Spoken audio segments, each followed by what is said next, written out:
once people see that these are essentially decentralized businesses that operate and sell block space, people start to understand that what's unique about this infrastructure layer, it's the first infrastructure layer in history that we can all participate in because of the behavioral incentives of the token system versus equity. And so when I look at it, I just look at the growth of the space, and it grows at 100 and something % a year, which is twice the speed of the internet, because obviously it's built on internet rails, so it should go quickly. And I just extrapolate that trend out, and I look at it, and it's like, well, it's a $2.5 trillion space today. If we carry on, by 2032, it's 100 trillion. I'm like, that's the largest accumulation of wealth in all human history in the shortest period of time. Even if I'm wrong by 50%, because I'm a total moron, it's the same as 100 years of value accrual of the S&P 500 in 8 years. Right. It's bananas. It's because we can own this adoption layer, and all of these businesses selling block space, that's all it's about. Best thing is just try and capture that growth first. If you're going to do anything in the space, stop trying to focus on the one thing. Just capture 2.5 trillion to 100 trillion. You'll be absolutely fine. If you enjoy listening to crypto-related content, please show your support by liking and subscribing to this channel by following the link in my bio. And get access to my free daily crypto updates and expert predictions direct to your inbox. Each newsletter contains market intelligence, on-chain data and latest updates from experts in the crypto space. All of this is available completely free of charge.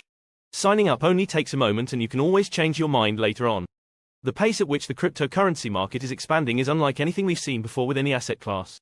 This rapid evolution represents the most significant wealth creation opportunity ever recorded. In his most recent interview, Raoul Pal, CEO of Real Vision Finance, predicts that the cryptocurrency market, which is currently valued at $2.5 trillion, could balloon to $100 trillion by 2032. This would be a 50x increase, marking the fastest and largest wealth accumulation in human history. Even if his projection is off by 50%, it would still rival the S&P 500's growth over a century, achieved in just 8 years. This is astonishing. Make sure to catch the rest of the video, where Raoul outlines how network adoption is the key to navigating the cryptocurrency market. I don't care what people's philosophies are, that's not how you make money. What you make money on is owning the best performing asset on a risk-adjusted basis.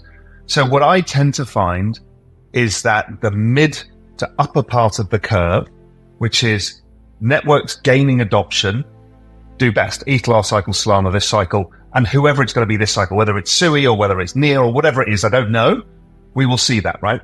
That is the easiest opportunity we get in this space to generate wealth. So firstly, focus on that. That's the do not fuck this up thesis. If we're going from 2.5 trillion to 100 trillion, do that and you'll make a lot of money.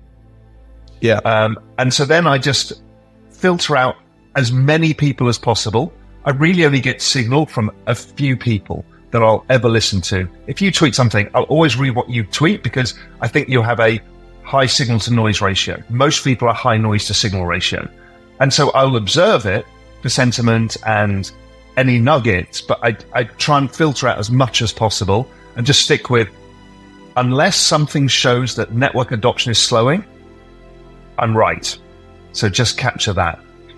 Right. Then I don't FOMO in the rest. I just don't do it. So I don't spread. I did that last cycle. I tried to spread amongst this narrative, that narrative. And what I do now is really simple. It's idiot proof.